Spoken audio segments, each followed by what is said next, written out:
अस्सलाम वालेकुम दोस्तों, आज हम मीरा बेट टैबलेट के बारे में बात करेंगे। यह सीसीएल फार्मास्यूटिकल कंपनी की प्रोडक्ट है। इसमें जो मेन साल्ट यूज़ होता है उसका नाम है मीरा बिग्रोन।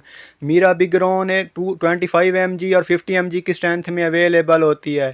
मीरा बेट टैबलेट को बुनियादी तौर पर ओवर एक्टिव ब्लैडर के लिए इस्तेमाल किया जाता है। यानी अगर आपका ब्लैडर यानी आपका मसाना हद से ज़्यादा एक्टिव हो गया हो, जिससे आपको बहुत ज़्यादा यूरिन आ रहा हो और आपको बहुत ज़्यादा पेशाब आ रहा हो, बार बार पेशाब आ रहा हो, पेशाब करते वक्त आपको शदीद दर्द हो रहा हो। इसके अलावा मीराबीट टैबलेट को यूरिनरी इनकॉन्टीनेंस में इस्तेमाल किया जाता है। यानी अगर आपका पेशाब के दौरान कतरे वगैरह आ रहे हैं, यानी आपका पेशाब लीक हो रहा है, आपको पेशाब कतरों की सूरत में आ रहा है, तो उसको आपके ब्लैडर को रिलैक्स करने के लिए भी मीराबीट टैबलेट का इस्तेमाल किया जाता है। मीराबीट टैबलेट का अगर मैकेनिज्म ऑफ एक्शन की बात की जाए तो बुनियादी तौर पर यह मेडिसन ब्लैडर की कंट्रैक्शन को रिलैक्स कर दिया, यानी हमारे ब्लैडर में मौजूद कंट्रैक्शन को रिलैक्स कर दिया, जिससे ब्लैडर रिलैक्स हो जाता है। अगर आप लोग ओवर एक्टिव ब्लैडर का शिकार हैं तो आप मीराबीट टैबलेट रात को सोने से 1 घंटा पहले इस्तेमाल कर सकते हैं।